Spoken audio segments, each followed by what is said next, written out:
For February the 2nd, 2024, we talk about MADiSON, Road Warden, Portal Revolution, and much more. Welcome to Level 488.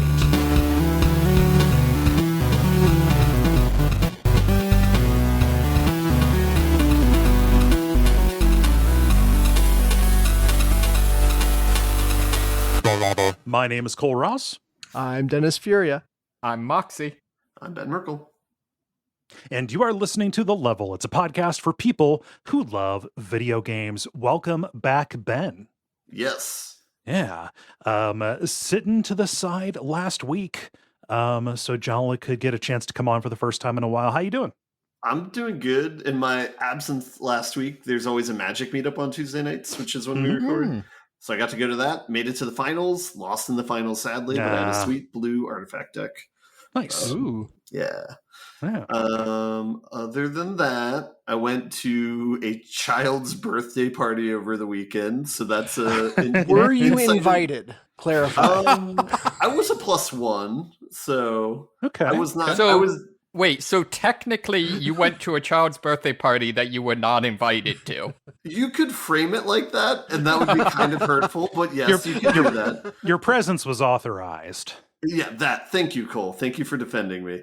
But I got free gummy bears, so I was happy with the situation. But that is a world I knew very little about, so Little does Ben know he is talking to a plant right now. Oh no! Reading a 3D high from the gummy bears. No. I think it's just regular. I think it's just regular Haribo gummy bears. Yeah, they're giving out? Wait, okay. so you weren't into the deep gummy bears lore?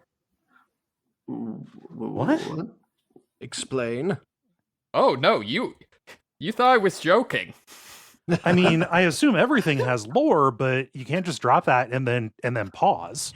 No, I just dropped in the Slack. You never watched the Gummy Bears TV show? Oh, the cartoon. Okay. I was. It kind of tracks. Everything in the 80s had a cartoon, I feel like. Yeah, a little bit of a little How bit else of a do you lore. guys sell things? Oh, well, I mean, hopefully it wasn't too. I mean, what is there at a kid's birthday party for an adult just kind of hanging around talking with the parents kind of thing? I mean, clearly gummy bears. Awkward surface level conversations and a lot of social anxiety. Yeah. So yeah, this is where you got to find a kid to talk to. They will alleviate both of those things real quick. Yeah. Seek out the dog or the cat and make yourself a problem. See, yeah. I find that generally the pro strat is very explicitly do not seek out the cat, and then the cat will find you. That's wise.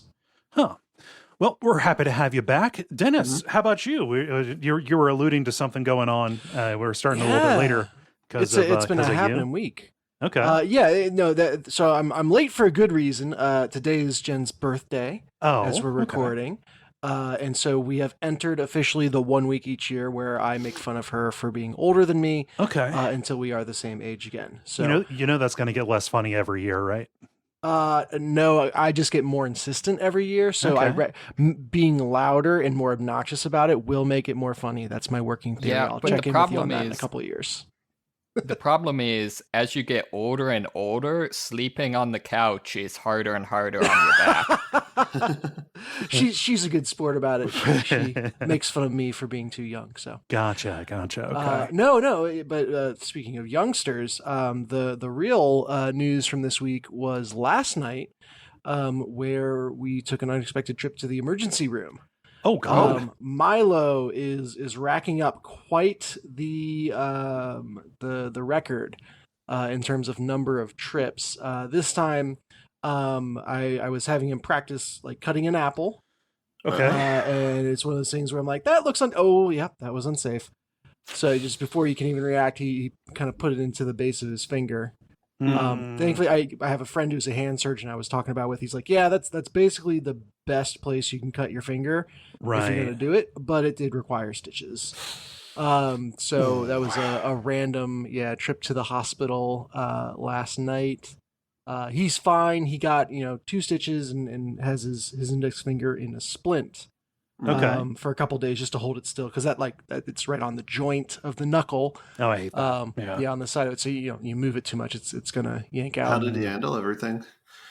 He was not happy about it. I can tell you that. Sure.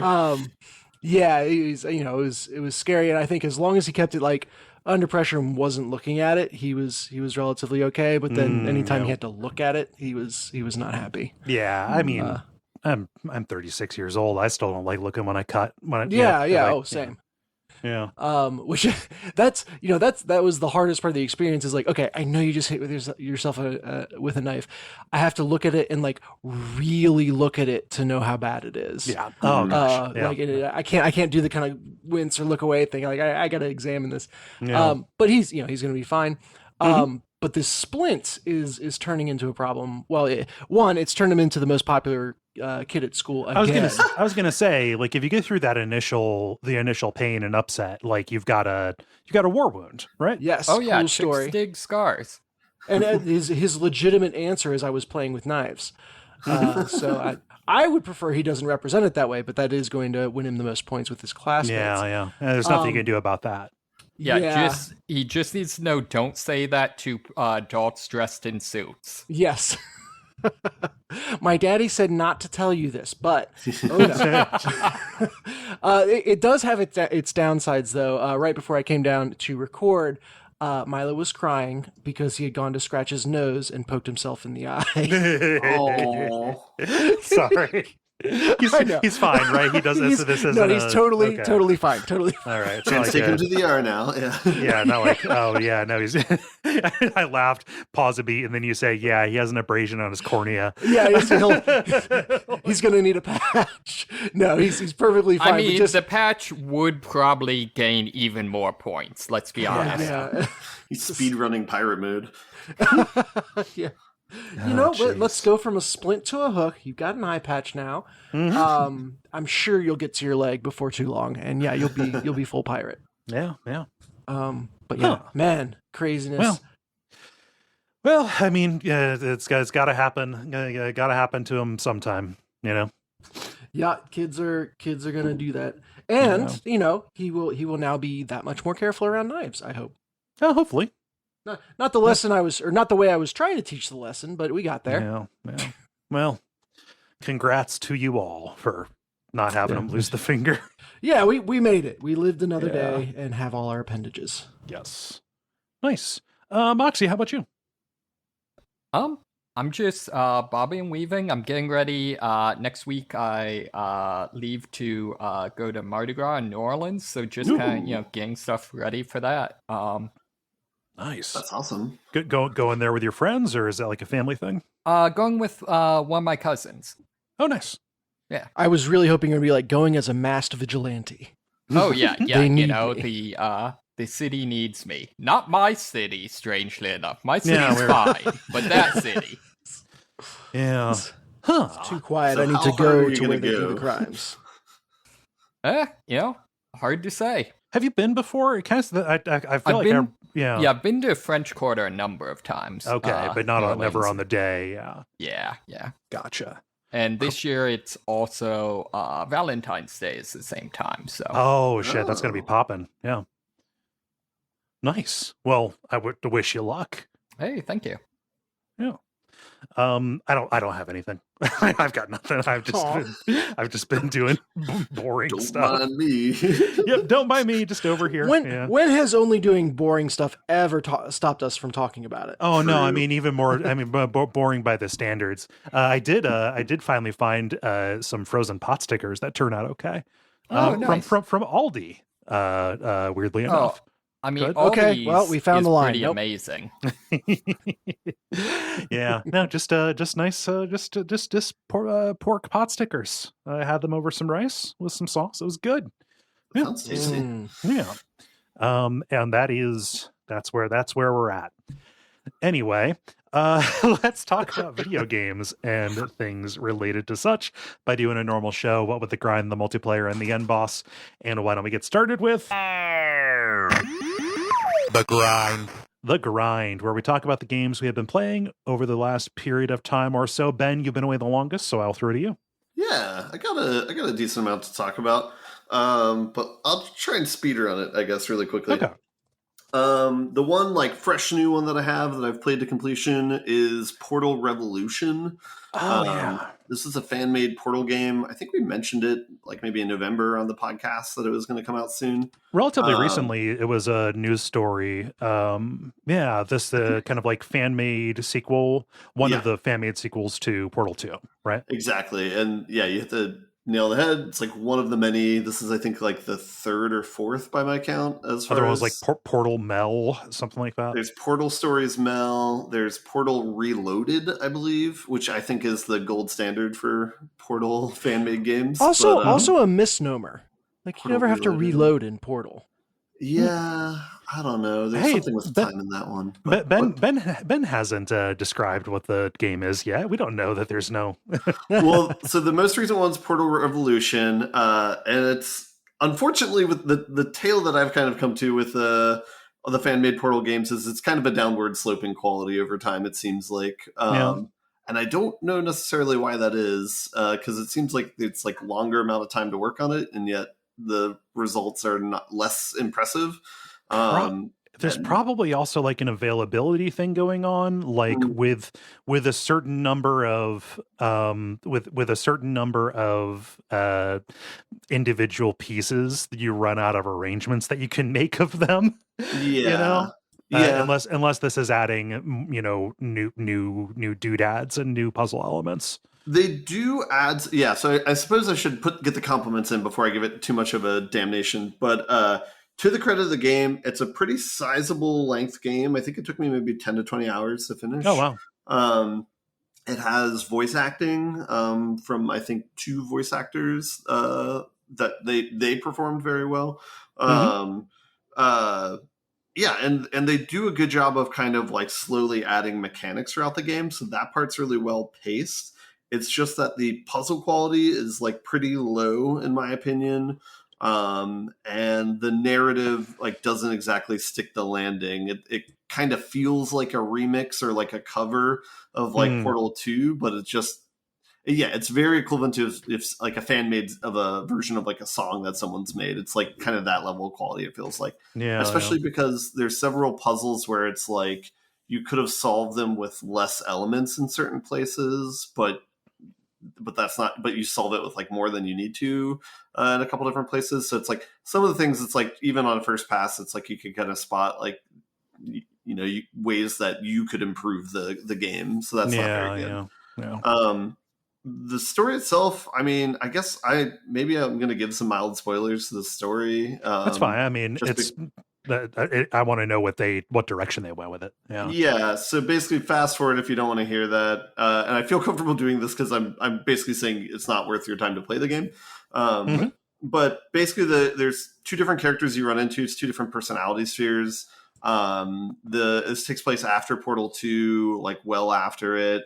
And the personalities of the personality spheres themselves like are not rigidly defined. It's like they kind of go for like a Wheatley light with the first character that you run into, where it's like they sound kind of bumbling at times, but it's like it's very like inconsistent both in like the writing and how it's performed. And then the second personality sphere is Australian, and that's the personality it feels like. There's stuff kind of beyond that, and they try and kind of work a backstory in there. But overall, the narrative feels a little bit half-baked. I guess some kudos that I'll give, though, is the part of like what you're trying to do is get to the surface of the base and like get out of there.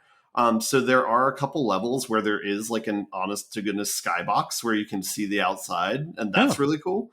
That's like a nice combo breaker. The one compliment I will give to the game is they did try to add new elements and try and innovate, I guess, on what's already there and do some things that hadn't been done before. Namely with the laser puzzles that existed before. They introduced a new mechanic where it's like 2 laser boxes where if a laser is shined on one, the other one will project a laser and vice versa. And that actually led to some pretty interesting puzzles, especially where it's like you can get something to shoot itself and then activate the other one, kind of, or like it kind of it's like a laser portal. it's like a laser Ouroboros kind of. Yeah. Oh, no. yeah. But you can, but there's, so it's a cool concept. It could have been innovated on and maybe a little bit more, and that's kind of the root of the problem. Is like a lot of times the solutions are really obvious, where it's like, okay, there's only one thing I can do, so I'm going to do that. Right. Oh, that was the solution. Okay, cool. But I don't. That's not to like puzzle design is hard. It's more just showing how good Portal 2 is, because it's like getting a really good puzzle that like jukes the player so that they think it's one direction, but it's actually another, is really, really hard to design around. So it's like Portal is a product that was arrived at through so much more testing than even a like an indie team with a community behind it could have, because it's not just the hours testing, but also like a methodology behind iterating using that, you know? So like, and having like paid game designers helps as well. Well, yes, yeah, there's also that, but so I don't know what other mechanics can I talk about. I'm not remembering. Okay, so go ahead. Does it use the goo from Portal 2? Yeah, it uses the goo. They use tubes in this one, which is kind of interesting, where they'll have like a airstream type portal or like tube or whatever that you jump into, and it'll shoot you out another spot. But they have that interactable with like boxes you can shove them through, or like goo can go through them and stuff, and you can kind of use those to different effects. So for example, like if there's like a laser grid that would normally kill a cube, but there's like this pneumatic tube that goes through the field, you can throw the cube through the tube and it'll go through, so it can get through an area that it would otherwise not be able to get through. So that was kind of cool. There's some innovation there, especially because just using the airflow of like the sucking or blowing, using that with portals, like there was some mechanics there that they explored those were good. Those were honestly good. The fact that they were able to make those new mechanics. Again, they might not have had like the best like puzzles to demonstrate them, or the best like order of teaching you things. But at least those innovations on the mechanics were interesting for when they had them.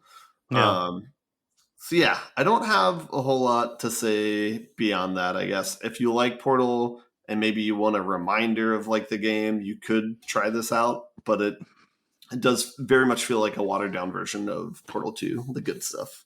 Is there another one of the fan-made sequels, you know, fan-made like full-ish game entries that you prefer more to this one, or? Pardon my typing, but I believe it's Portal Reloaded is the one that has a time portal. Yes.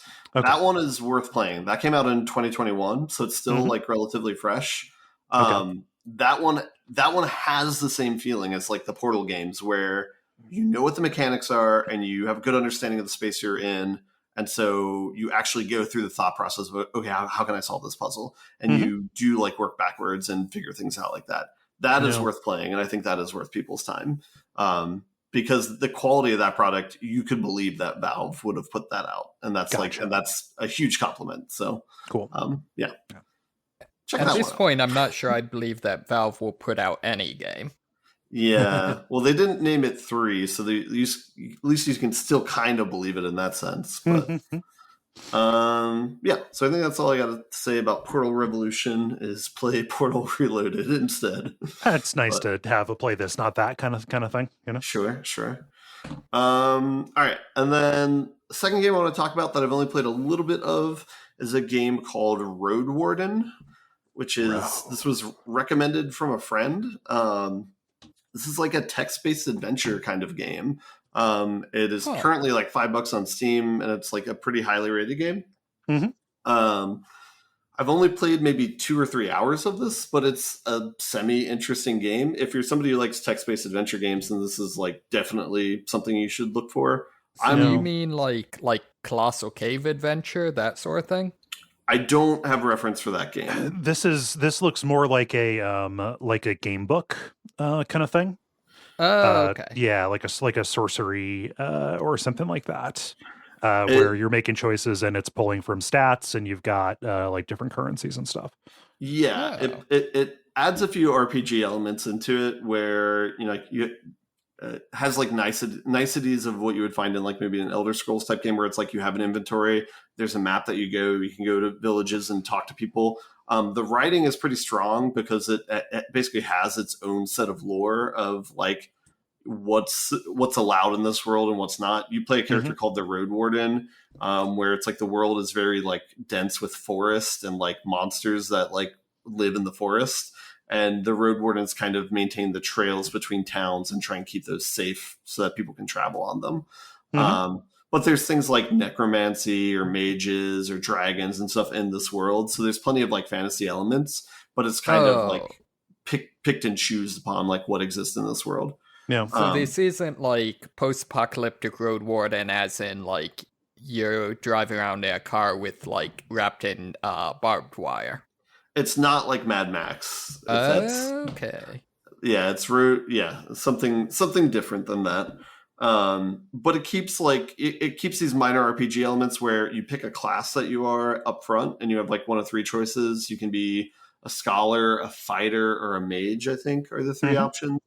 And those will come into play kind of as needed, like in this a la like a Obsidian game where it's like, oh, here's a dialogue option that's unlocked because you're a scholar. Or on the other side of things, it's like, here you need to run away from a fight because you're a scholar and not a fighter. It's like, okay. I'm a reader, not a fighter. Huh? I'm a reader, not a fighter. That's right. Yeah. So there's like a decent sense of balance there of like you kind of see your own special content depending upon what class you pick, but then also you have like basically a set of meters you're responsible for where it's like you have like how well fed you are, how presentable your clothing is, like how well rested you are. I think I mentioned that one already, maybe. There's like one other one, and those kind of affect your interactions with people. So, for example, if your clothes are covered in blood, then your charisma innately goes down. It doesn't matter. Right. People are gonna not be terribly receptive to what you're trying to sell them if you're doused in blood. Yeah, exactly. Come on, man. Why are you being so close-minded? Yeah, I mean, covered in blood.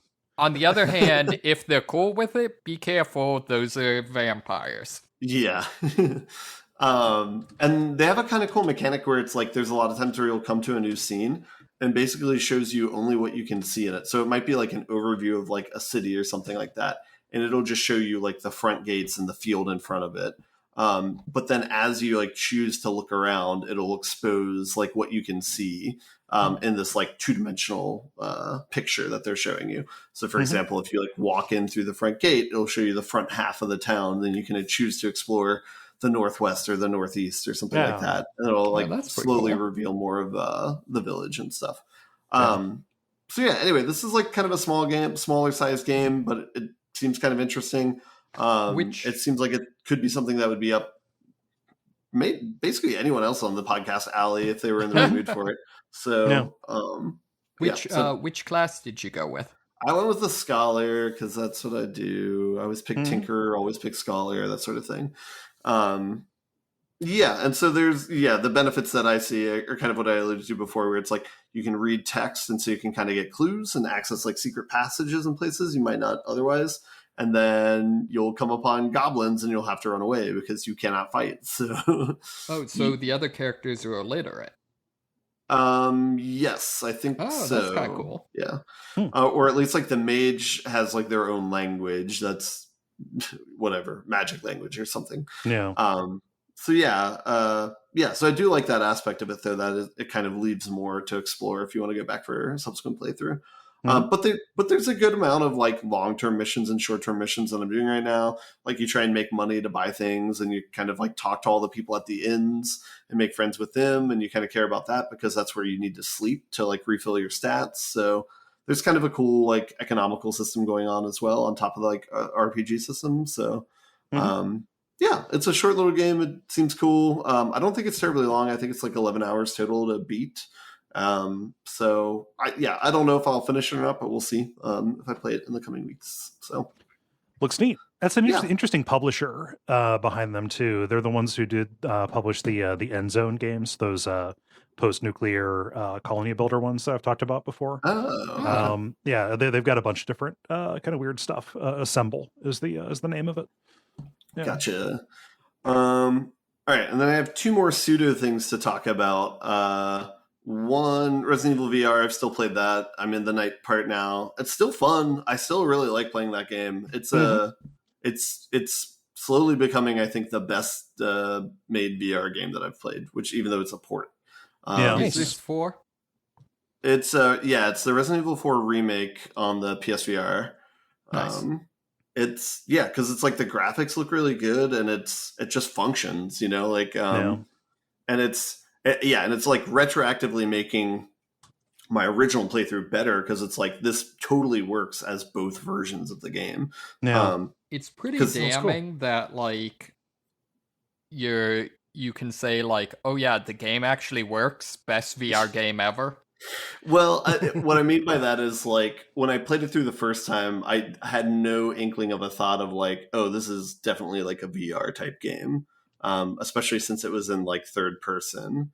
But you can go back and play the entire thing in first person, and it works. Like you'd think you'd have issues with just like, okay, if they made the game for like the camera to be behind you the entire time, like how would that translate if you're in first person, and how would it look, or would it be like rough around the edges? But it's not. It's like So when you like play someone, does the camera literally like have you flinging yourself through the air? No, basically anytime your head movement would be like too dramatic, they'll cut back to third person and show you like whatever the cutscene animation is. Like say if you roundhouse kick someone, and then you'll jump back into first person mode immediately after. Yeah, that's too bad. I am very okay with that decision. Yeah. I mean, it would just be a way to make everybody sick. They do that in the Quest remake of the original RE4. Do you find that the VR version is easier or harder for you? It's different. Like the shooting far away is harder. The shooting up close is easier. The reloading is harder. The looking around is easier. So it's just these weird trade-offs where like earlier today, I got stuck where I could not quickly reload my gun, and I had like 2 or 3 zombies on me. So then it's a different problem than if you're playing the regular game. Like you're then thinking, okay, I can pull out my shotgun, or I can pull out a grenade, or I can pull out a knife and try and switch to that and like fend them off that way. And like that's the problem you're trying to solve. Whereas in the first one, you're like, reloading's not even an issue. You're just trying to like line up the shot is what you're trying to do. So you're looking for like that red dot sight. So but it manages to be an interesting problem rather than a frustrating one. It's a trade-off of what the strategy is. It's not like clearly better or worse. So did they add in strafing for the remake? Yeah. Wait, what? Wait. No, so in the original RE4, there was no way to, when you were moving, when you were aiming, or even when you were like moving around, it was basically all tank controls. You could not move when you were aiming, and even when you were not aiming, it was just move forward, move back, rotate. Okay. So that was a big problem. Like if there's a doorway and the enemy is like hiding behind the door, you literally had to like walk in, expose your back to them, and then turn to face them. Yeah, in the 4 remake non-VR, there is strafing. It plays like a modern third-person shooter. In the VR, you can reach through the window with a knife and stab them in the face. Yep. By just waving it around wildly. Anyway, I don't have much to say about it other than it's still very good. So if people have VRs and they're interested, that's definitely worth a playthrough, I think. And it's a free upgrade from the regular game, which you should have had already. So well, you have to have PlayStation VR 2. Yeah, I was going to ask if this is on just the OG PSVR. What? No, it's just PSVR 2. You've got to play it on PS5. I assume not. Yeah. All right, so there's one more that I don't know whether or not I should talk about or not. I watched someone play Suicide Squad for 2 hours yesterday on their early access. Sorry. I don't know if that counts to talk about it or not. I want to talk about it a little bit, but what do you guys think? I mean, I want to hear what experience they had, as long as everybody understands that this is not you buying it and playing it. Yeah, this is not you having. I don't care what you buy, but this is not you playing it in your hands. Yes, this is secondhand watching somebody play it. Right. It was Moist Critical was the streamer, I guess, for reference to give credit. But yeah, watched it for 2 hours. Is basically watched a tutorial on the first 2 hours of the game.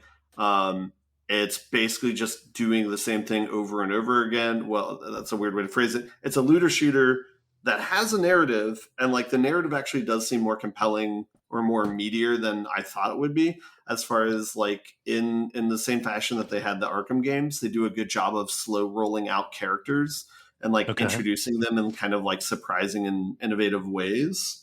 But it's not like a big map where you're going and doing missions and unlocking and progressing the story. It is looter shooter. Okay. It is a looter shooter where you start with the 4 people like standing at the same wall, opening it up, jumping and traversing around one section of the city, going towards a boss fight of some kind, but it's all just jumping around and shooting people.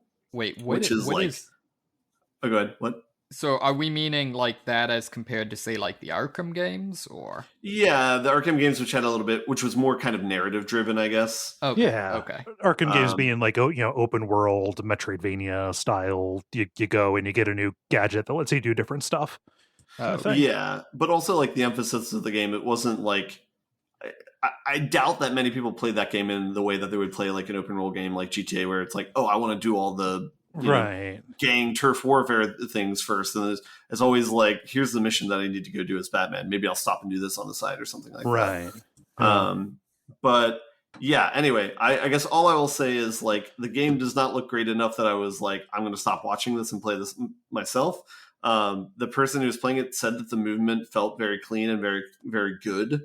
So I guess there's points in that direction. And then their criticism of the game is kind of the same one I have, where it's like, it's just, I don't know why this game is like a looter shooter and why they wrapped it in that piece, because like, it just feels like such at odds, because they have this like rich narrative bank that they have here, and then it's just a weird shooty game. So see, I thought that was an answered question. I mean, is it just because they wanted to make a live service game? Yeah, but I guess the question is because they wanted to make money. Right. I guess the question, I mean, to do that. But it's like, did they not make money through the Arkham games? Like, I mean, I guess the answer is like they want to make more money, but then it's like, yeah, you have to make more money because capitalism. Yeah. So anyway, I don't think that plan's going to work out great for him, but who knows? I mean, like, it just there doesn't seem to be demand for it. Like nobody. I mean, obviously not nobody, but like I've not seen like a positive, like, oh, this feels like it's for me, kind of reaction to it. I think what, in my mind, what it is, Destiny 2 had its day where it was the money printing machine, but the luster's kind of wearing off that, so they put out a Destiny 2 game with a existing IP on it. Yeah, and really, I think the IP is is the afterthought, and it's like how do you keep this relevant so we can make more money off of it? It does feel late to the party in terms of people's patience for this kind of thing broadly. Well, I mean, isn't that literally the entire story of this game? Like they came out and said, we're going to make a looter shooter right as the community basically published a ton of think pieces about how looter shooters suck. Well, yeah, and also like not looter shooters. I'm sorry, live service. That's what I meant. Yeah, well, there was also the this was going to release a few years ago, at least I think a couple of years ago. Yeah. They had like a big like public unveiling of it, and people were like, "Wait a minute, what's this? Like, why is Rocksteady?" For all the misstep that Arkham Knight was, like, why is this? This doesn't line up. Why and how? Kind of deal. And like, no, okay, well, we'll rework it and make it less of this kind of thing. And apparently, they didn't make it less of that kind of thing enough. Yeah. What was the DC, like, you play as all the Robins game? Wasn't that? Is that yet to come out, or did that come and go? Gotham Knights or something like that. Gotham Knights. Yeah. I don't remember if it's out or not. Yeah, it's out. It's been out for a while. Yeah. Yeah. It's just continuing the DC tradition of mediocrity in any medium except their original one. But I mean, and they make great animated stuff. No, There you go. it's just and like all of this is to to say there's a big caveat behind this, which is like normies might be going crazy for this. I have no idea. Nobody whose insight I am seeing is clamoring for this. I look at video footage of people playing this. It looks like weightless nonsense. Like, I think all the quote unquote normies are still playing Power World. But I mean, I don't even mean that disparagingly. It's just people who aren't in the game, in the game talkers circle, Right. kind of thing, right? Yeah, people who aren't in the cool guys club. But it's just like I don't know. Everything on the screen looks super tiny, and why are all these heroes, regardless of if they use guns as their thing, why are they all flying around and rapid firing at tiny little things? Like every stat sheet that I see in it, it's like plus 1.3% damage to Batman coded enemies or Batman type enemies. I'm serious. Yeah, it's just like Batman coded enemies. Batman type enemies. Yeah. Yeah, it's pretty rough, man. And it's a pretty rough about face because it's like, given how much like passion was in the Arkham games, and like they got actual comic book writers to write the narrative for that, and like maybe they did that here, but it's just so awkward here. And like I will say the environment looks good, or like the setting and the world you're in looks good, even though it's. Or like the individual assets look good, I guess. Like the fact it's in like this purple wasteland that you're like jumping from island to island, that's less cool. But I don't know. I mean, and to underline this for anybody who because it's been so long since a Rocksteady game has come out, like 9 years. At this point. You're a main person of this thing. Like you are like love the Arkham games. Is fair to say, right? Yeah. Well, is this that like counter-based gameplay? No, I don't think it's counter-based. Like there's something with like I guess there's a parry like system with the gun fighting. I didn't entirely understand. But it's not like the 2-button like fighting system like it was in Batman, if that's what you're asking. Yeah. It's not that seems unfortunate. That momentum based kind of thing. Yeah, so this is just to underline like the fact that this is not this should be aimed right for you, but like you watch somebody play for 2 hours and to be like, I'm good. Oh, you can play as Captain Boomerang though, so that's something. Everyone's memeing on him, right? Like because nobody knows who he is. But that's his superpower. He throws a boomerang. His mental superpower Teflon man is throwing things and being very Australian. Yeah. Second Australian character of the episode. That continent/country is not getting out of this unscathed. Beating this episode. The one other thing I want to point out is like things like the mechanics of the Batman Arkham games are in service of like the immersion of the character. So it's like the Tappa fighting system is in service of the fact that you're being as Batman, you're supposed to feel like you should like be able to beat down thugs and like put them in the hospital or whatever. And like totally. And then there's other systems they have in the game, like the Predator part where it's like you're sneaking up on people and laying traps and stuff like that. And again, that's in service of the immersion of the character, where it's like, as you pointed out, Kole, it's like everybody has the same controls, even though it's 4 distinct characters.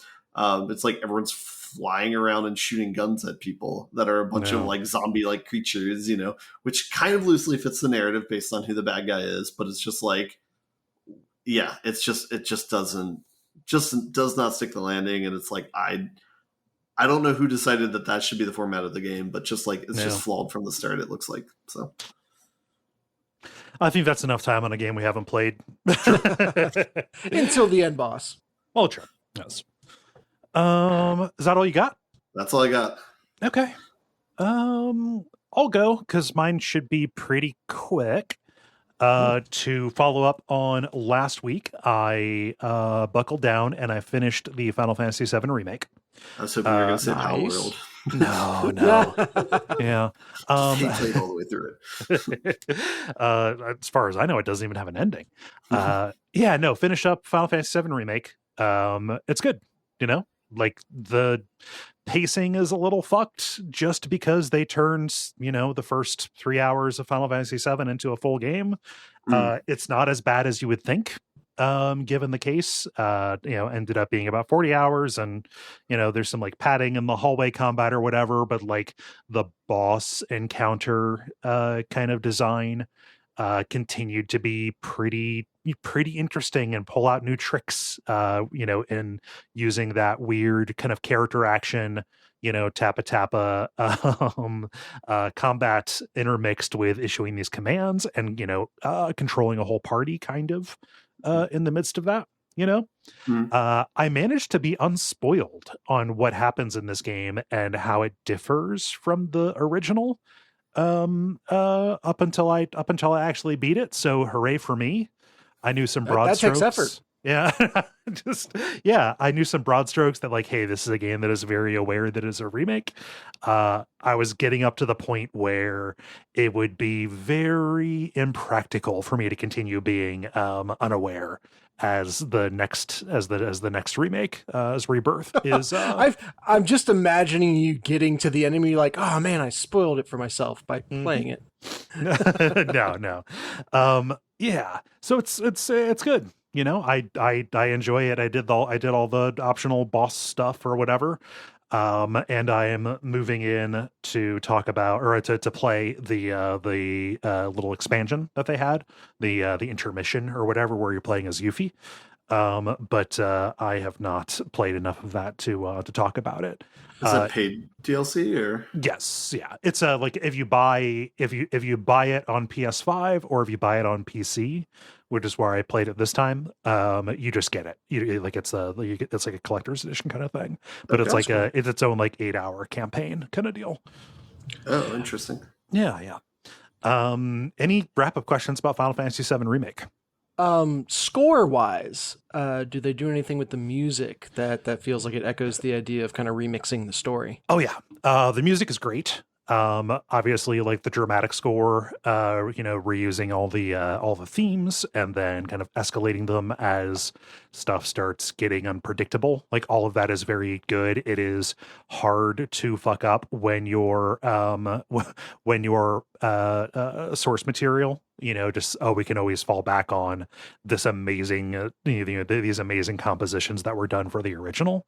Yeah. What's very impressive is just the sheer number of kind of like genre remixes of different songs, not just from that portion of the game, but just within, like from the entirety of the main game, but like here's this track, but like it's a bossa nova, like it was released in the world as this particular genre of music, and like it's not worked in, like it's not like there's going to be a dramatic moment and then suddenly here's a bossa nova version of the the Cosmo Canyon theme or whatever. And why not?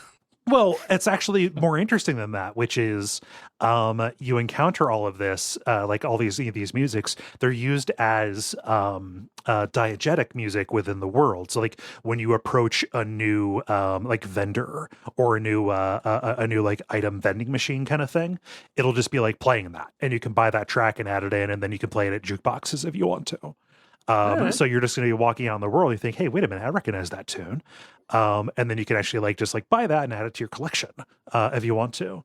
So it's really neat to just kind of have all of these in-house done kind of style parodies almost using these classic themes. So it owns actually, Yeah, I believe it. Yeah.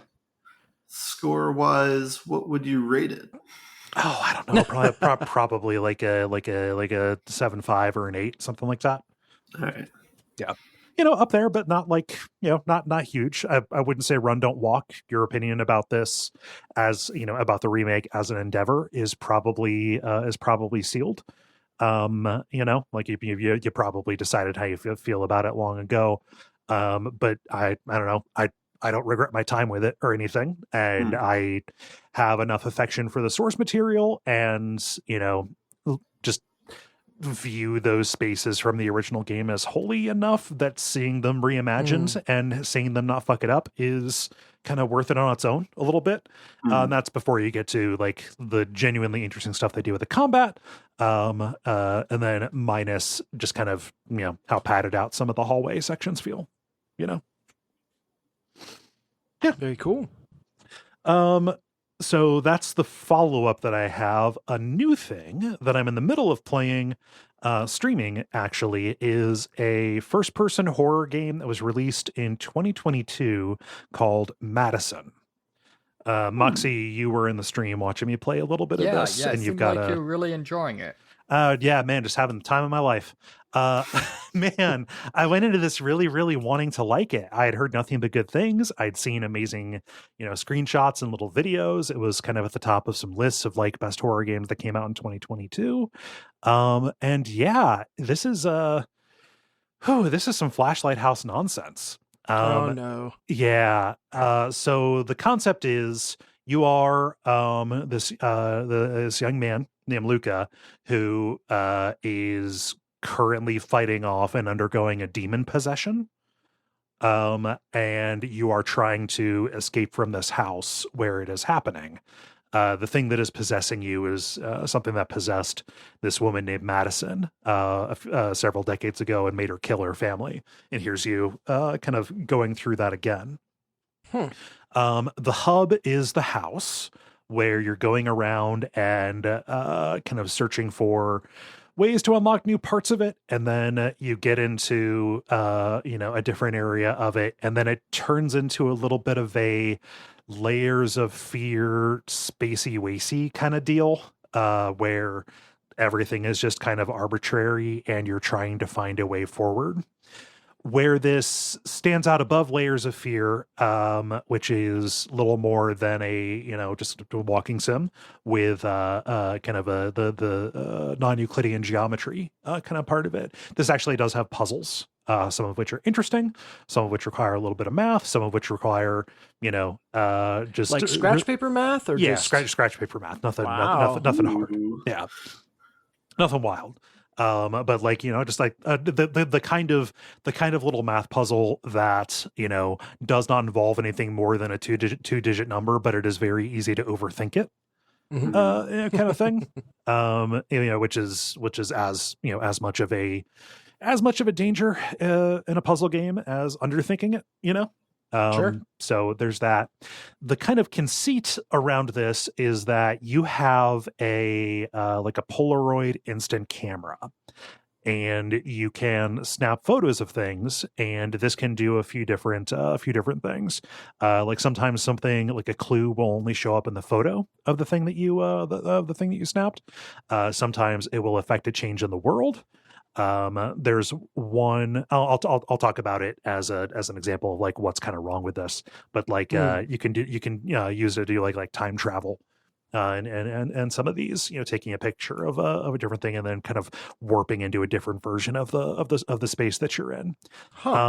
This is a neat concept, but you run into the kind of like Alan Wake 2 world state problem a little bit sometimes, where it is expecting you to keep track of what is changing in this very like high visual detail, high visual clutter kind of environment. And then when you are like switching around between different versions of the world, not with no signaling of what is changed. And then in addition, when I call this flashlight house nonsense, when you're in the house or even when you're in these little like terminus dungeon kind of things, there's really no indication when you do something what it is you're supposed to go. Nothing is really connected by logic. So it's just like, all right, I did something. I have no idea what I need to do next. So I need to go and walk over every single bit of space to see what changed, maybe. Brute force it. Oh, gosh. Yeah, because it is not like it's not connected by logic. This is such a nitpick, but the ambient sound design includes a whole bunch of like you'll hear like the sounds of doors creaking open or like something shifting or whatever. So like I'll be going around wondering, I'll do something like, hey, what changed? And then you hear you think, oh man, a door opened. Sweet. And I go looking for it because it sounded like it was kind of behind me. No, that was just noise, you asshole. Oh, that's making me itchy. You thought something in the game meant something. You absolute buffoon. Oh, I need to take a shower. Yeah. It's man, it's really irritating. Go ahead. No, go ahead. Oh, I was just going to say, I think my favorite part of this is the fact that in this case, I'm doing air quotes, demonic possession apparently just means randomly stab you in the stomach. Yeah, so that's Wait, the other stab thing. you or stab yourself?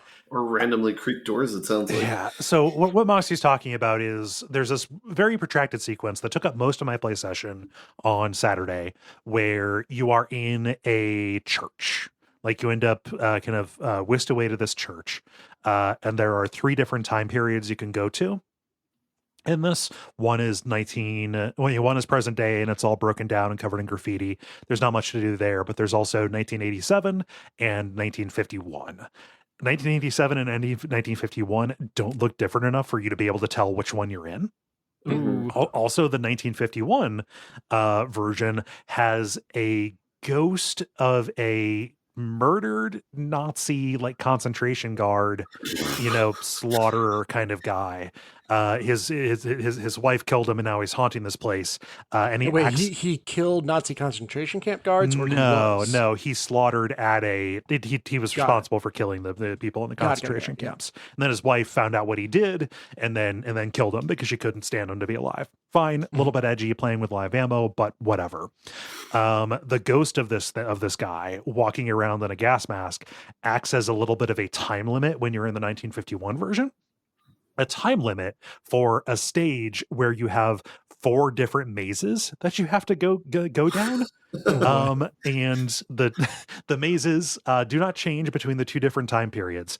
What you have is you have 4 different colored candles. You have to go into that colored maze. You have to go into one of the mazes and then place one of the candles under the proper painting that's coded for the color of the maze or whatever, right? But it is 4 mazes.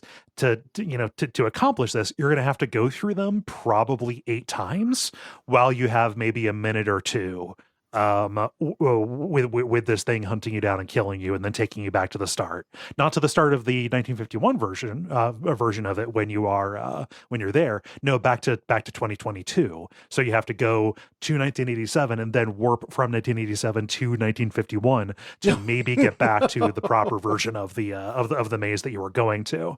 You thought that this blue candle went into the blue maze in 1951.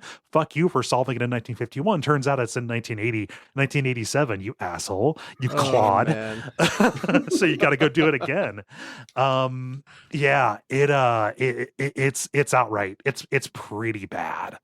I don't care for it. I'm gonna finish it because I want to see if they have cool ideas, coming out the back. But I don't know. Hear me out. 5 color maze. Yeah. Somebody in chat joked okay, next place you've got 8 mazes and 3 different time periods. Mm-hmm. It's and the Polaroid camera affecting the world is a cool idea. I would like to see that done in an interesting way and and horror, but no, nothing, no dice. Man, I've got no idea how big the team is, so I don't know if this is it's pretty. This has to have a bunch of people working on it because it's really high fidelity. Is the thing. Yeah, the presentation looks good on it. Yeah. You can do that without a team. Just use AI assets. Oh, of course. I have no idea if this is using AI assets. Nobody go after them for anything. Nobody go after anybody that we talk about unless we tell you. But yeah, Wait MADiSON. for our command. Yeah, MADiSON. I just wish it. I wish it was better. Yeah. And that's all I got. Theme of the week so far. Wish it was better. Yeah. Well, I've got a game I wish I was better at. Okay, go ahead. Yeah, I have a problem. I am deep into mainlining Diablo 4 seasonal stuff. Okay, so this is the one with you're in the season with the programmable buddy? Programmable buddy, yep, and the trap focused vaults. Mm-hmm. It is still just a ton of fun to play. I'm still addicted to hardcore mode. But goddamn, last season, I think Kole, you commented it sounds like you're just feeding barbarians to demons. Yeah. That's kind of true again, just with sorcerers this time. Okay. It's so bad. The dumb ways I die. It's all preventable, and I think that is probably the main thought of like, okay, I am starting to see the choices that are leading me to death. Okay. And it feels less like, oh well, you just got the random number generator screwed you. And it's like, oh no, I should have been running the second I saw that boss come on screen, or like I shouldn't have even gone to that dungeon, or oh yeah, you tried to stop and update your points in the middle of a combat, or what have you. Favorite one so far is you thought, so there's in the seasonal content, you like go through an area as a dungeon, and then you come back to it as like a hub world. So basically like clear out a base for yourself, right? Okay. And I was going through it the first time as a dungeon, cleared a room, and just had something call my attention. Muscle memory, assuming it was a safe space now, I just set my Steam Deck down. Okay, that seems like a bad idea based on the way stories work. Yeah. Yep. And then came back to see my sorcerer had died to just a little swarm of the most pathetic, easy enemies out there. But yeah, it was not yet a base. It was still a dungeon. I should not have done that. Yeah. Okay. Yeah. So that's one sorcerer down. Yeah. Are you just naming them sequentially? No, actually, so I'm having fun in character creation, and that makes the incentive to keep these guys alive that much lower. Okay. So what I do is, I'll pick sorcerer, and then I just randomize in character creation until I see something that sparks the idea for a funny name. Okay. And then I'll customize it a little bit to fit the name. But let's see, I've had so my first one was just called Icy. Spelled like EYESEE, but it's I'm using ice and shock powers, so I thought that was fun. Okay. Then I had Goober, where burr is like burr, it's cold. Then I had Sad Keanu. Okay. Sad Keanu is the one that died especially fast. Sorry, Sad Keanu. The next one was Dr. Jill Biden. Okay. Which honestly brought me so much joy. I don't know why. Every time I logged in, I got the furthest with her. Okay. And then got, tangled with an enemy that had a very dangerous set of affixes where again, I should have known, nope, you're not ready for that. And then currently I am on, or no. So after that I had Scaredy Cat. Okay. Cause I was very sad at losing Dr. Jill Biden and wanted to remind myself throughout to be more paranoid. Okay. Scaredy Cat died, and now I am on Willem Dafoe. So you said the not Willem Defriend, right? I thought about doing like Wizard Dafoe, but I was like, yeah. Might as well. Just the guy. Yeah, it looks like him. That's so I'm surprised there wasn't a filter like, hey, you can't name this after a real person. But yeah, I guess I haven't tried anything overtly offensive. Yeah, maybe that'll be the next run. Depends on how frustratingly I die. No. But hopefully that'll happen less and less. But anyway, so I'm getting pretty good at getting up into World Tier 3. For anyone not familiar with the game, you kind of start in one version of the world, and then if you get powerful enough, you can do a special dungeon, very difficult, but gives you a new version of the world where everything is more difficult and you get more XP from everything.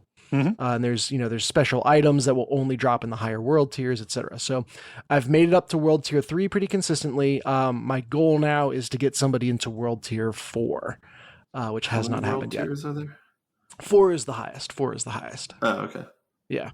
But then you start, there's all sorts of optional bosses you can start taking down. There is a lot to do even in World Tier 4. So yeah, like this is the perfect Steam Deck game. Right. Except when you set it down and then you die. Well, yeah, that is an imperfect player for the perfect Steam Deck game, I guess. Okay. So that's how we're It doesn't fail you, you fail it. Yes. Can you tell how deep I'm in? It feels like the game's emotionally abusing you, Dennis. Well, I do have it timed out. It takes about 3 hours to get a character up into World Tier 3. Okay. And I've gotten I think 2 of the 5 up into World Tier 3. And you're specifically fucking around with hardcore because those added stakes thrill you somehow. Because I can feel it in my loins when I almost die. All right. I just feel anymore. Wish you didn't say that. I tried it and then I went back to regular and was just like, well, this doesn't matter. Yeah. I think there is something to it. Thinking of it as a run-based kind of thing instead of this is my one character for the season is just more fun for me because the game is not, okay, let's grind up the tiny increments on this character that you get, when you're at the end game. It's, let's go through all the fun equipment upgrading and big new verb getting of the early game. And just see how fast and how far we can push it. And if I get to the end game stuff, then that's fun because I earned it, versus just waltzing there thoughtlessly. Mm-hmm. Yeah. So to sum up, I have a problem. I mean, that sounds about right. Awareness is the first step. So I'll let you know when I stop having fun. Okay. And then we'll see. Cool. Sometimes you just got to wait for someone to be ready to change. Yeah. Diablo 4. Diablo 4, Season of the Construct specifically. Okay. Anything else? I honestly no. Okay. It is too accessible. I'm at my main station. It's there. Right. I'm on my Steam Deck. It's there. I dream. It's there. Right. Oh, no. Huh. Oh God damn it! I realized that blinking help doesn't work when you're on a podcast. What do you mean blinking? So, blinking. I need help. Oh, okay. That's Yeah. good. Right. Torture. Yeah. Oh gosh. So no, I'm very much enjoying this game. Cool. Moxie, you're up. Hey, let's see here. So what, time is an illusion now, so I need to figure out not just what have I been playing, but what have I been playing since last week. Right. So I've been binging a lot of Final Fantasy XIV. 14. And mainly just been power leveling my trade skills. Okay. The kind of interesting thing here is that all of the crafting skills, whenever you want to craft something, it's actually kind of a mini puzzle. How so? So basically you have, depending on what you're trying to craft, you have a certain amount of, I think it's progress, which once you get that many points, the item is crafted, and a certain amount of quality. And the closer you are to filling out, getting the maximum amount of quality, the higher chance you get of getting a high quality version of whatever you're crafting. Okay. And you have various steps, various actions you can take that either increase progress, increase quality, or various other things. However, the catch is that the thing you're crafting has a certain amount of durability, and each action you take decreases the durability. So you have to max out the progress before you get to 0 durability. Mm-hmm. And that's not a linear route. Like that's not the same every time. So it is the same in terms of like the numbers, how much durability, that sort of thing. However, what's different is one, there's just a whole bunch of different actions you can take. So there's things like this one action might increase quality at double the effectiveness of your normal ability that does that. However, 50% of the time it fails. Right. So you have a chance of overextending and you end up with a dud. Right. Yeah. Or you have things where it's like there's a ability where the next 4 quality increases are more effective. Or for like the next 4 actions, quality increases more effective. What makes that more difficult is you also have, each time you take a action, there's a little thing that shows that your next action will either be poor, good, normal, or excellent. And so it's things where you might, want to balance, making sure that and those only affect quality. So you might want to make sure that when those are excellent, you're doing quality increasing actions, and when they're poor, or normal, you're doing progress increasing actions. However, that means you have to try to anticipate, if this buff is only going to be active within like the next 4 moves. Right. This feels like a game unto itself. Yeah, this sounds like it's like a little strategy game. Like what do you do with your output from this? Obviously, you want to make the best possible thing because that will level up the stat in the class more, But like, are you selling this stuff back? Are you recouping cost? Are are other people buying this, or is it going straight into like the NPC economy? Like what's the output for what you're making? Sure. So there is a auction house. And so, there definitely is a player economy. And it seems like, at the very least, well, I'll actually get to that in a moment. The main thing I'm doing with it right now is there's these repeatable quests called like leva heists or something, because everything has to have a silly name. Yep. Where they'll basically say like, hey, I want you to craft me, so many of this item. And if the items you turn in are high quality, or at least if at least one of them is, you get double the reward. Okay. So it's called a leva heist, and you're not heisting anything? No, I don't understand. That's any Final Fantasy after the from 10 on, everything is named something really dumb. Yep. it's just a thing that they have. And also if you crafted one of the components that makes up something you're crafting, so like craft a component and then actually make a finished product out of it, it starts out with some of the quality gauge already filled if you use a high quality component. Okay. Sure, we grow our own coffee beans. Exactly. The other dynamic, though, is there's 4 gathering professions, which are basically mining, botany, and fishing. That's 3. Did I say 4? I'm sorry, 3. There are 3. Okay. There's one secret one that I'm not allowed telling you about. No. And so, you have to get your crafting parts from that. Also, most of the actual crafting classes make, some of the recipes are basically ingredients used by other professions.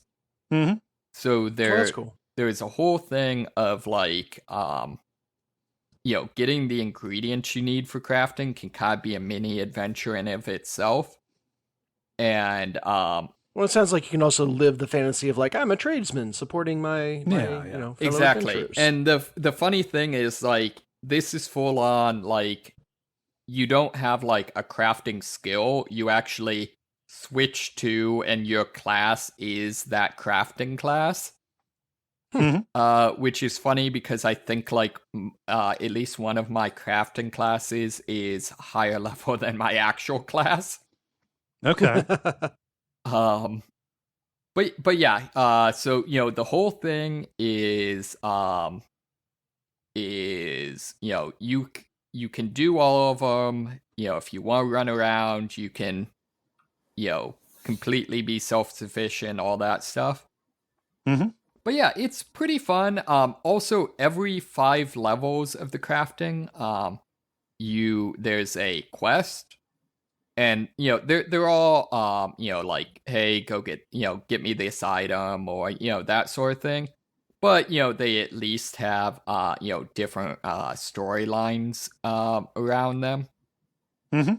I think my favorite, just because it's kind of dumb, is the alchemist teacher. You're basically just the guild master is this super arrogant guy who just only cares about doing research and doesn't actually do any of his job as guild master. Right, And right. so all of the quests are just, you're his quote unquote apprentice, and it's just him pawning off his work on you. Yeah, so academia. Yes, Yeah. exactly. But yeah, so it's different for each one. One of the weird decisions is that each of the crafting classes is only located and can only be learned in one of the 3 nations that make up the game. Oh, weird. And granted, you can freely travel to any of them, that sort of thing. If you can afford the teleport cost, yeah. Yeah. Is it tied to starting areas? Like they want different crafting professions to primarily come from different. See, I don't know areas? if that's the thought or what.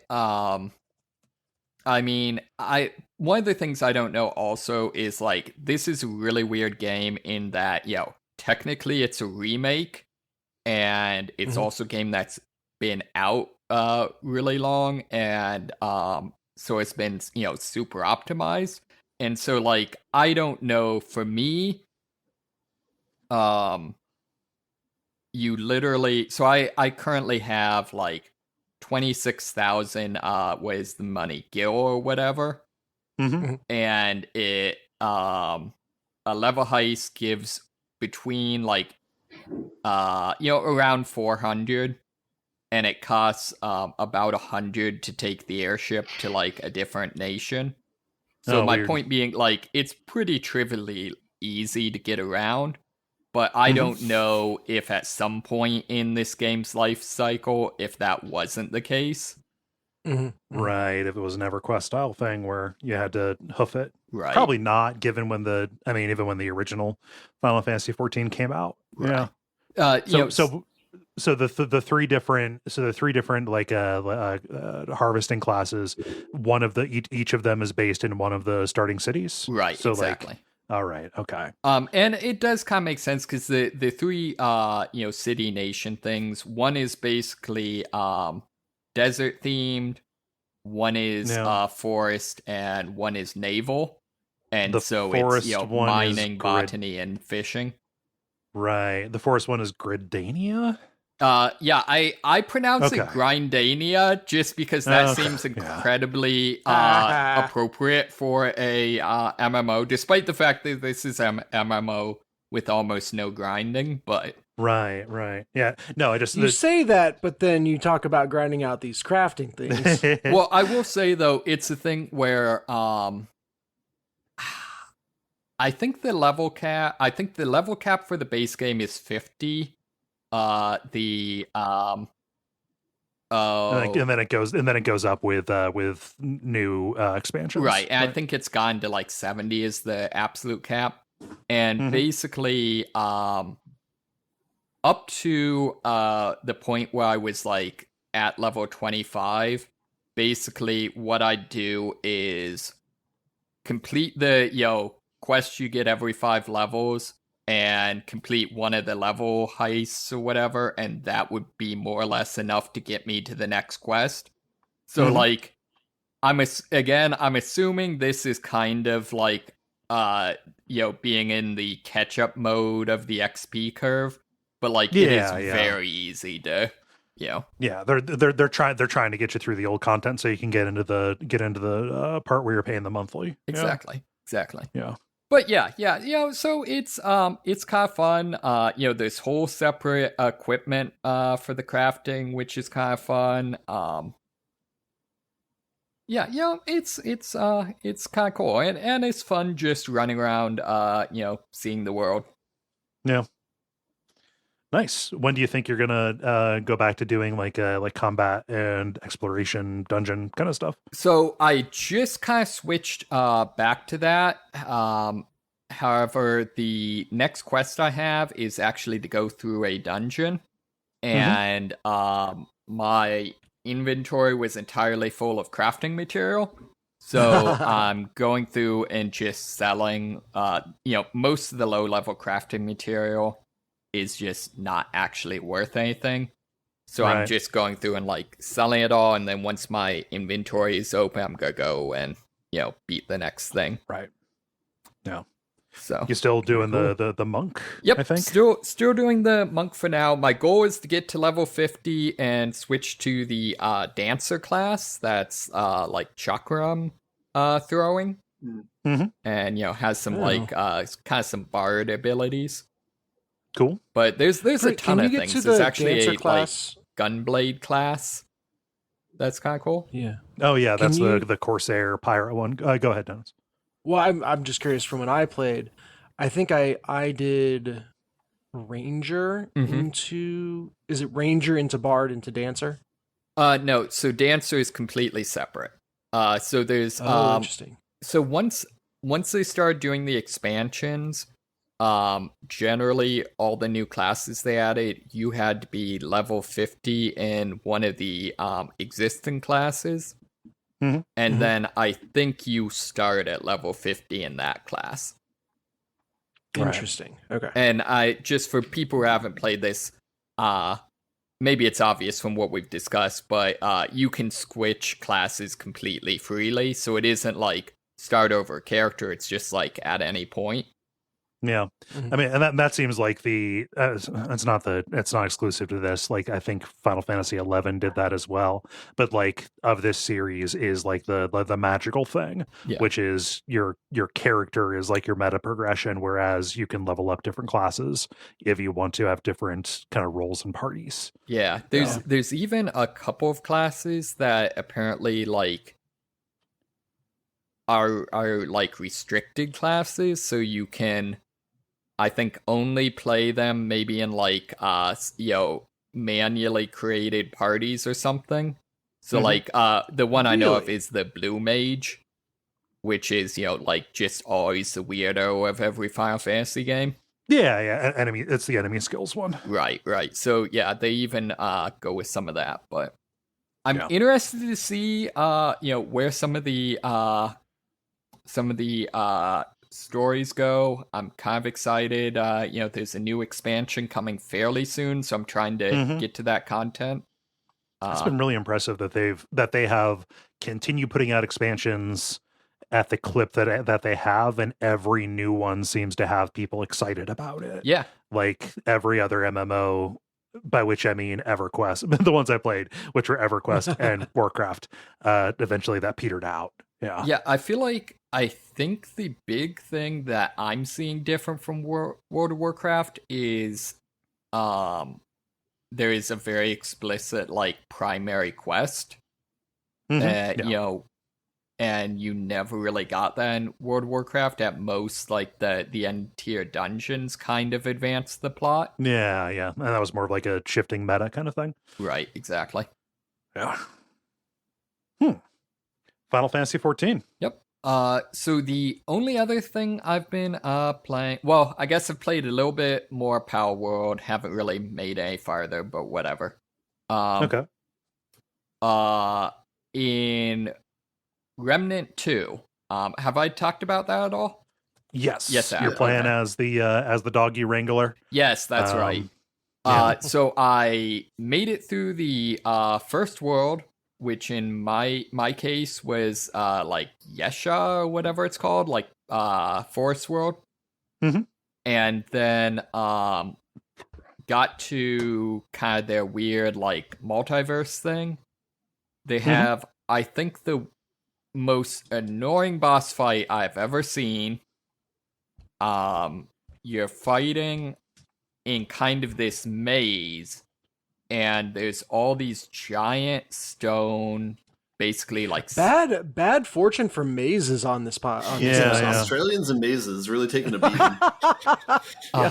giant 6-sided dice made of stone, basically, that like, every couple seconds, like, will roll to a new size, just kind of kerflump through the maze. Okay. And one or more of the sides has a little glowing thing you have to shoot. Okay. But if yeah. they land on you, it's an instant kill. Yeah, so it's a third person shooter version of one of the bosses from Titan Souls. Oh, is that a thing? Yes. Yeah. I know what you're talking about, but yeah, it's a cube that turns over, and you have to like keep track of where the weak point is, right? So for when it's going to show up and where. Yeah, and so just extremely frustrating. I don't know. I mean, probably technically it's a good thing that like, hey, they're doing like puzzle bosses as opposed to just damage sponge bosses. Yeah. But it was kind of annoying because that then means if you're bouncing off of it, you can't just get stronger. Right. It also sounds like one that is very explicitly tuned or designed for multiple people, because if you can cover it from multiple angles, you have more opportunities to hit it, when the weak point is exposed. Right. And likewise, so like one person could like lead it around, and the others could could take pot shots at it. Right. And also then it's not instant death if there's multiple people. Right. Mm-hmm. That's instant knockdown. Apparently the way to trivialize it is to just use explosive weapons. Because then it AoEs straight through the cube. However, I didn't actually have any explosive weapons because again, like the order of the levels is random. Oh, so So and then got to the next world. I guess this is spoilers, but actually one I hadn't seen in the first game. And it's basically this world where this race created this giant spaceship, like world-sized spaceship, in order to explore the universe, trying to find like other life forms. Okay. And didn't find anything, but found a black hole, like a supermassive black hole that they believe is like where God exists. Okay. And like technically everyone except one person is dead, and there's just like robots running around. But yeah, long story short, it's just this really weird, kind of interesting veer into sort of like a kind of a what would be the horror version of like cyberpunk type of world? Yeah. So Cyberpunk. Well, right. No, but I know what you mean. Like Space Hulk stuff, but there's but like you're dealing with like automated security system kind of things, or almost a little bit system shock kind of things. Yeah, or like a Soma even. Yeah.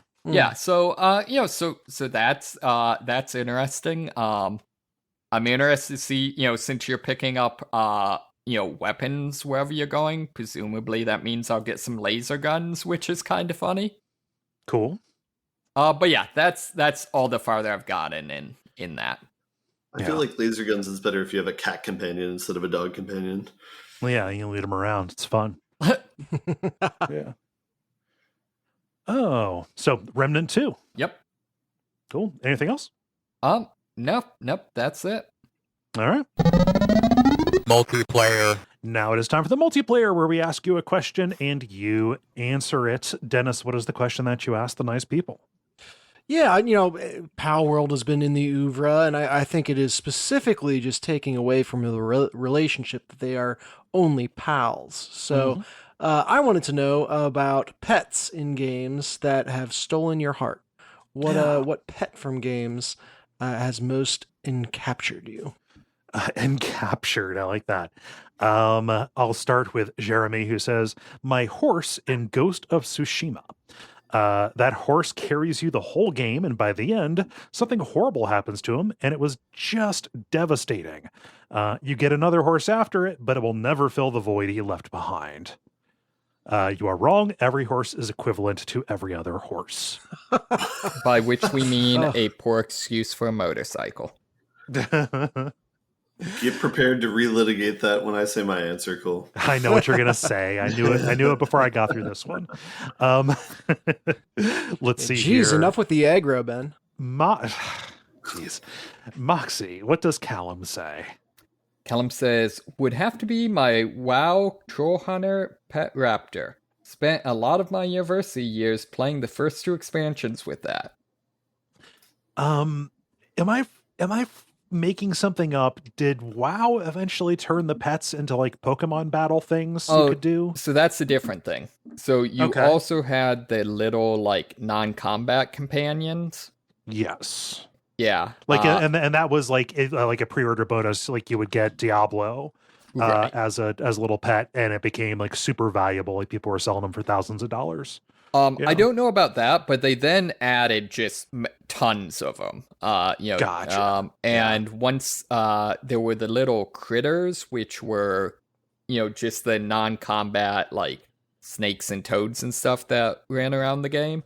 And eventually, when they added the Pokemon battles, they added the ability to catch those. Mm-hmm.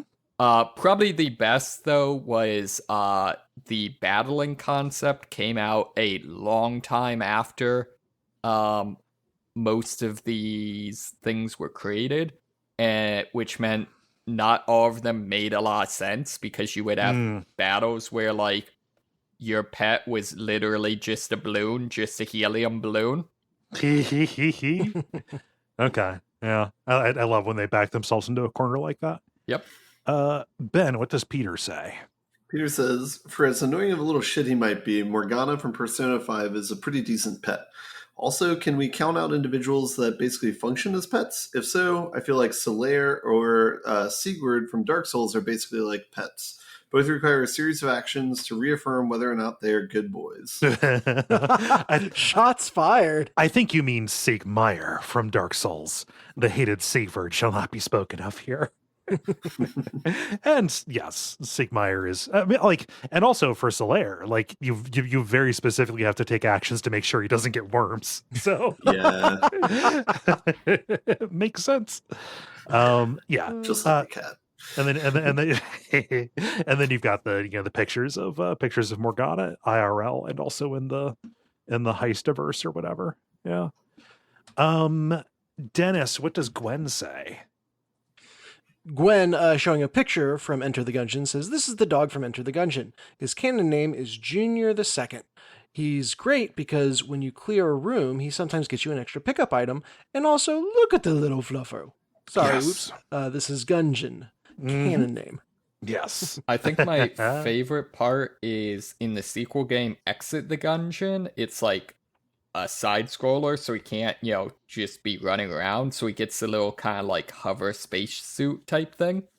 Yeah. Jetpack. Nice. Gun's a fun game. That's I like that game. I've only played Exit the Gungeon. No. Need to get into Enter. Yeah, it's fun. It's hard. It's one of the few roguelikes that can get around my annoyance with that genre. And I'll finish up here with David, who says Kiwi from Shining Force 2. You first see him in a pet shop, and if you remember to go back when the town is being swallowed by an earthquake, you can recruit him. He grows from a tiny tortoise into a Godzilla-like monster. Yeah, too bad we don't have That's Jala great. on here. She would be able to expound on Kiwi. Also, Kiwi is a great name for a pet turtle. Mm-hmm. I love that it gets more ironic the bigger the turtle gets. Yes, and also the less hairy the turtle gets. Does that vary over their lifetime? I don't know. I'm not a biologist. Neither are you. I mean, I don't think I'm taking away reptiles everyone's have hair. credentials. Wait, no, they're not mammals. So Yeah, the reptiles. yeah. Can no, reptiles have hair? That's literally what I just said. No. But I feel like I've seen like dinosaurs with some pretty sweet dudes. Dinosaurs had feathers. That's kind of like hair. Yeah. I mean, aren't feathers just modified scales? Yes. Which is metal as hell when you think about it. Moving on. We pumped that well. We're good. My favorite pet in a game is the hamster from Maniac Mansion. Weird Ed's hamster. You can sneak into his room and steal it from him. In order to make him go looking for it if you're trying to get around to rooms where he might be. And infamously, if you are an absolute monster, you can put the hamster in the microwave in the kitchen, exploding it. Oh my God. And that will make Weird Ed kill you.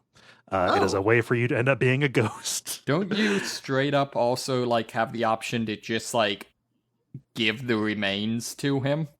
Oh no, that's how you get killed. Oh, yeah. Okay. so yeah.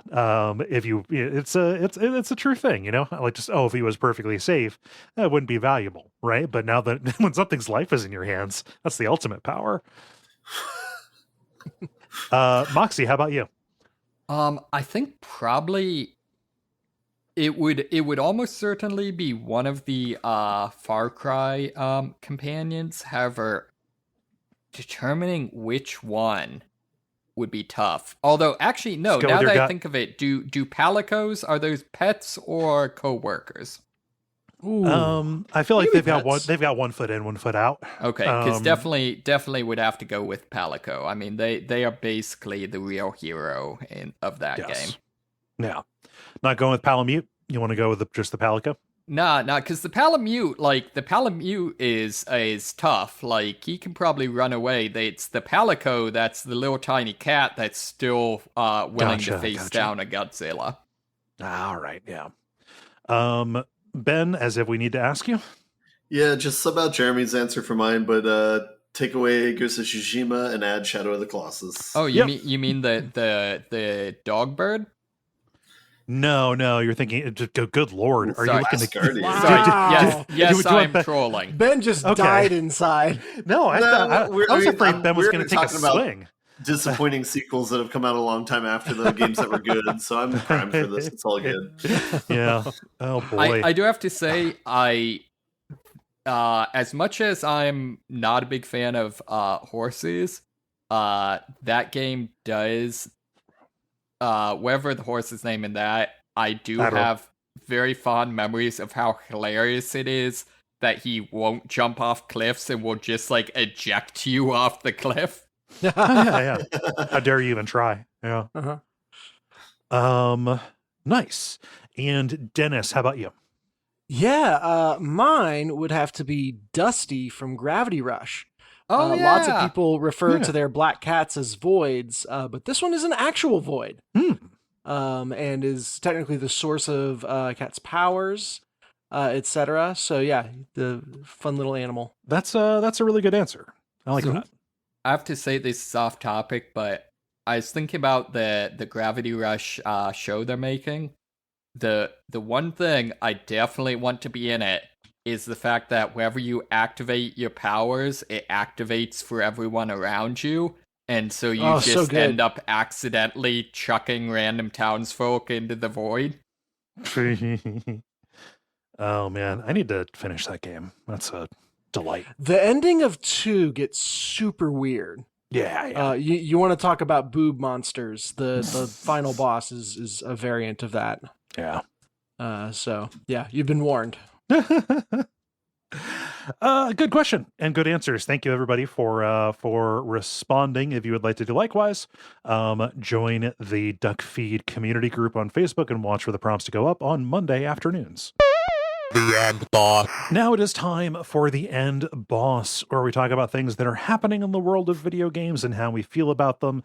Just so we don't end on the bummer, I'm going to start us off here with our the industry is collapsing detail here as we go. Which one? Yeah. I'll do the most recent one here that popped up, and then I'll throw over to you, Ben, for yours. Embracer, the massive asset holding company that has been gobbling up different video game publishers and developers. Sorry, I know you said asset holding company, but I heard it ass hat holding company, and that feels accurate. Hey, get your punches in. It is. They've continued. Obviously, this is terrible because people have lost their jobs. Eidos Montreal is getting a bunch of layoffs. Is the big deal, and this is hot on the heels of Embracer just consolidating so much of the industry, and then when it doesn't turn a profit immediately, axing projects. The big one, and what makes this sting a little bit, is the fact that it has come out that part of this is canceling a Deus Ex game that is 2 years in development. I was excited to hear that there was one of these happening, just rumbling around. Apparently it hadn't entered full production, but it was in planning, and 2 years of work is not nothing. And yeah, it's done. Bye later. You don't get to see it. Anything so long, which, yes, it stings personally because we won't get to play this new game, but also like, just what do you expect? Like, what do you do? Like, this is a money laundering thing, right? It has to be. It has to be. It has to be for a tax write-off. It has to be basically this. Yeah, there's no other way. We're going to get to, I can't think of a game that's done this yet, but we're going to get to like what the movie industry is doing, where you fully complete the thing. Right, do the Warner Brothers HBO thing. Yeah, no, and just all it is, this is not a, we criticize capitalism plenty on this. I think it is only reasonable to, but like, at the end of the day, they don't even they don't even care. I don't know. It feels idealistic to say, but like, they could release that and it would probably make some money, at least enough to cover its own cost. Yeah. It would have a long tail. A game would exist and people would get to play it, but like, just the fact that I don't know what their criteria is for like giving something a chance to get out there, a game, in this established, 2-decade-old property. No, we're not going to do that. Later, bye. Just going to suffocate it in the crib. Fucking sucks. Yeah, it really does. We can move over to Ben's story here. This is something that was in development for even longer. Yeah, I was gonna say, not gonna get too much better. My story, something I read. I was reading a couple different articles and got linked to this one, but it was basically as part of the layoffs for Activision Blizzard, the 1900 layoffs. They also canceled a game that had been in development for 6 years. They'd only released a couple screenshots of it that kind of showed something that's similar to almost Elden Ring, with like a floating castle, but more like of a foresty type theme. But like the added buzz was that a lot of internal people at the company were speaking highly of the game after having play tested it.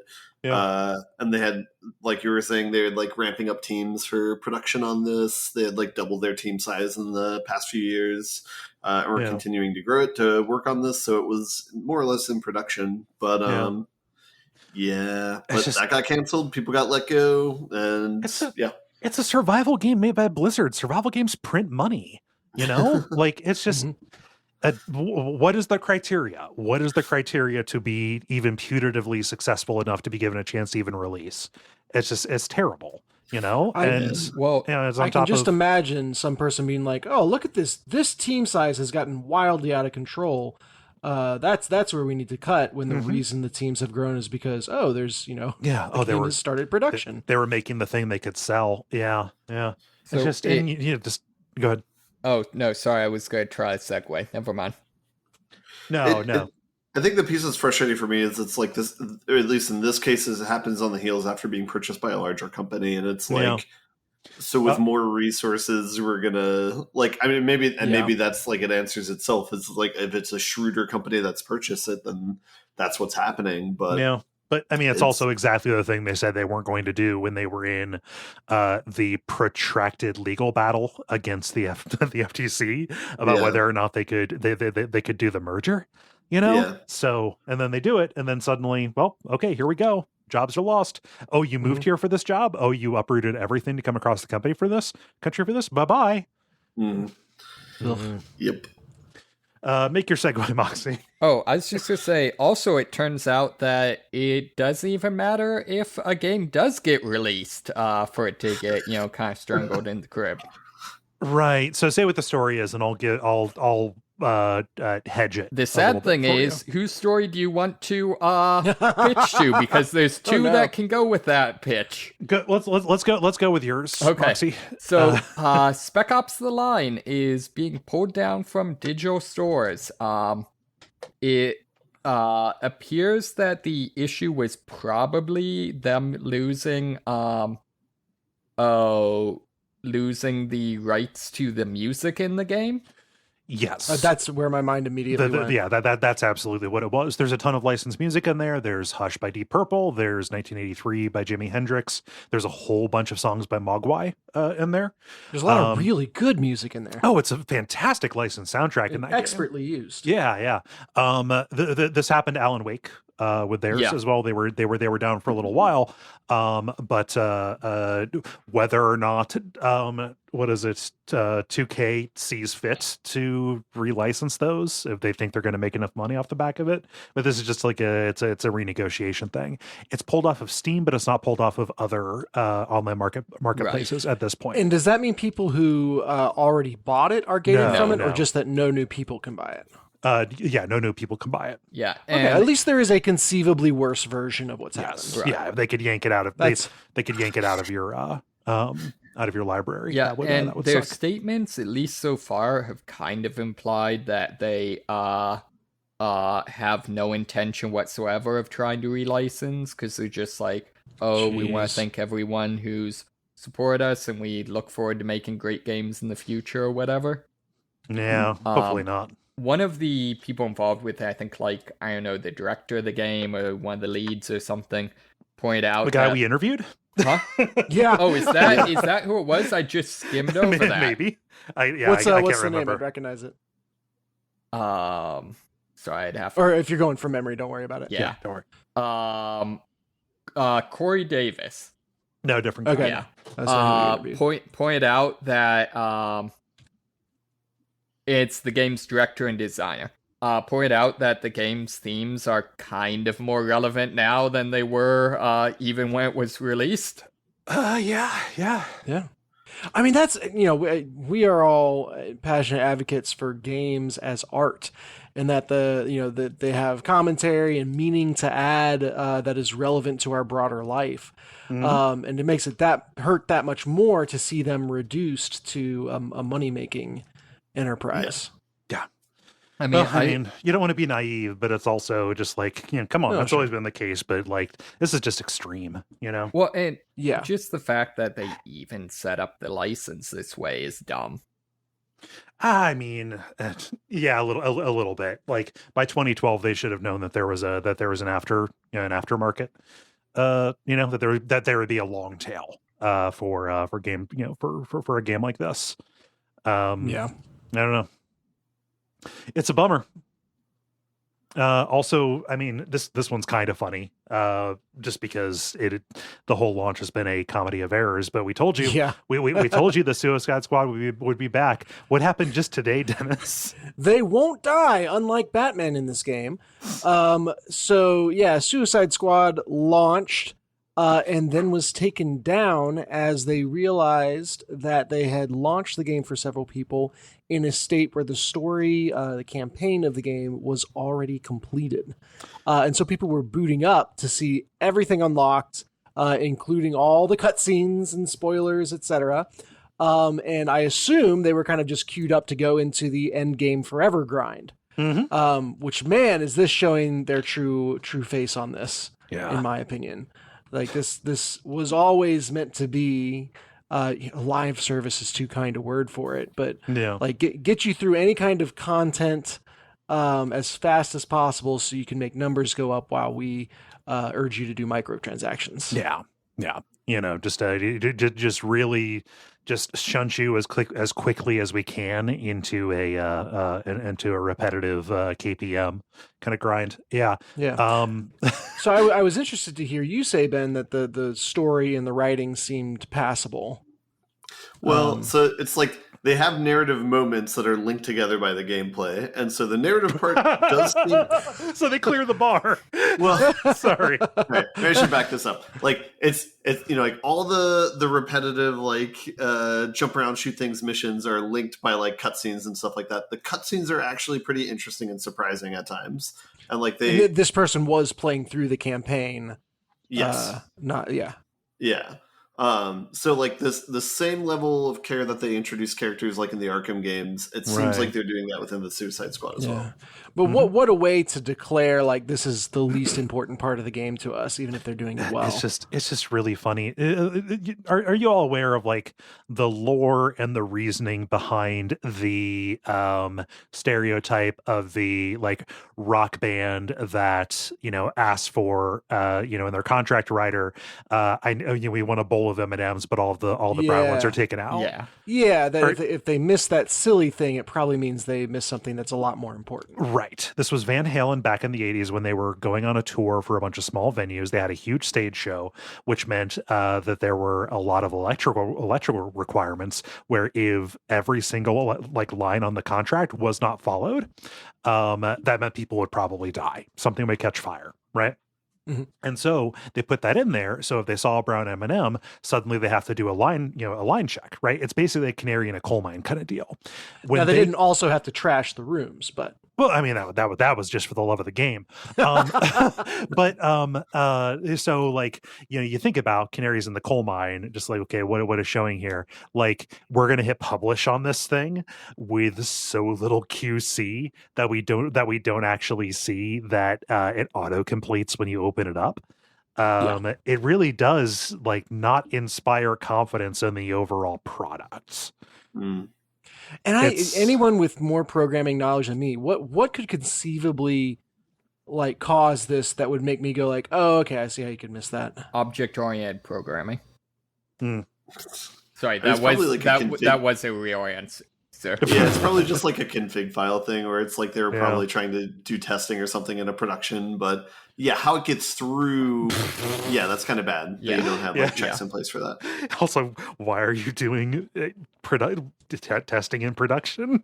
That's weird. Oh, sorry, that was the more expensive version that we were going to sell you once this game catches on. Right. Skip the line. Yeah. Mm-hmm.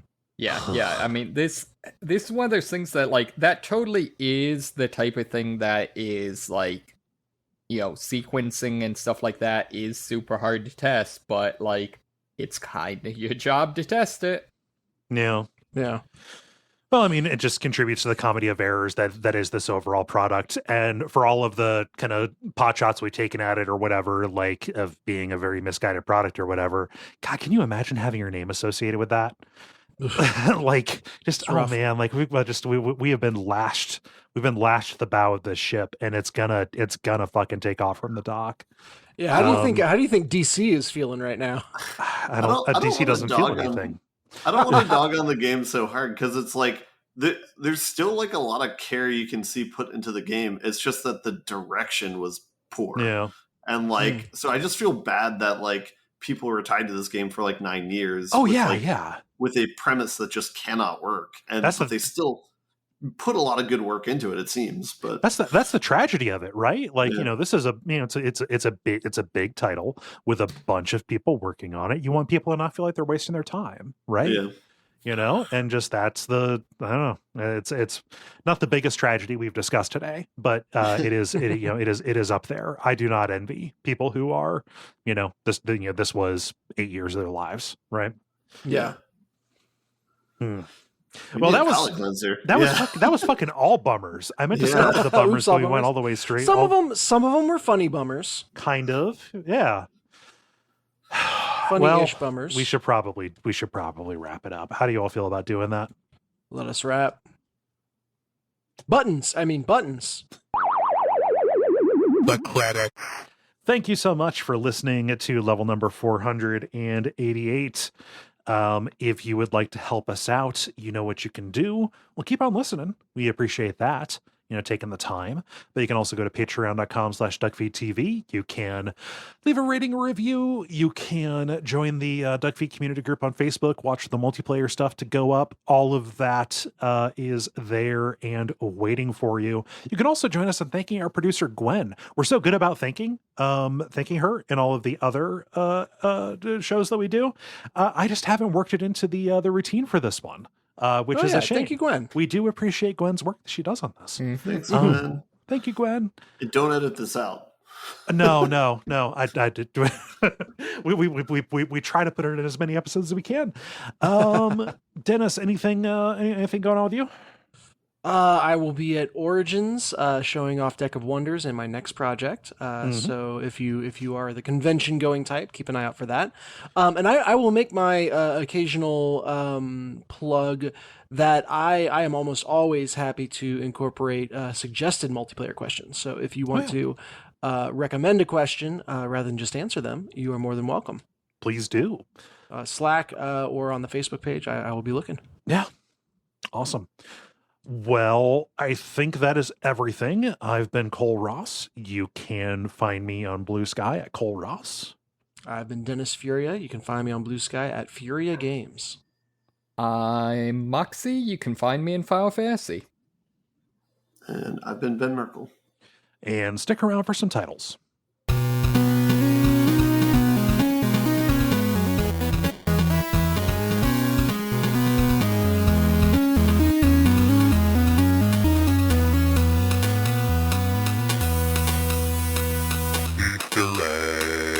All right, I have two.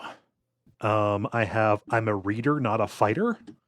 I have that too. And I have Australians and mazes. I have that too. Oh my god. Okay. Yeah, 2 for 2. I also wrote down funny bummers right at the end there.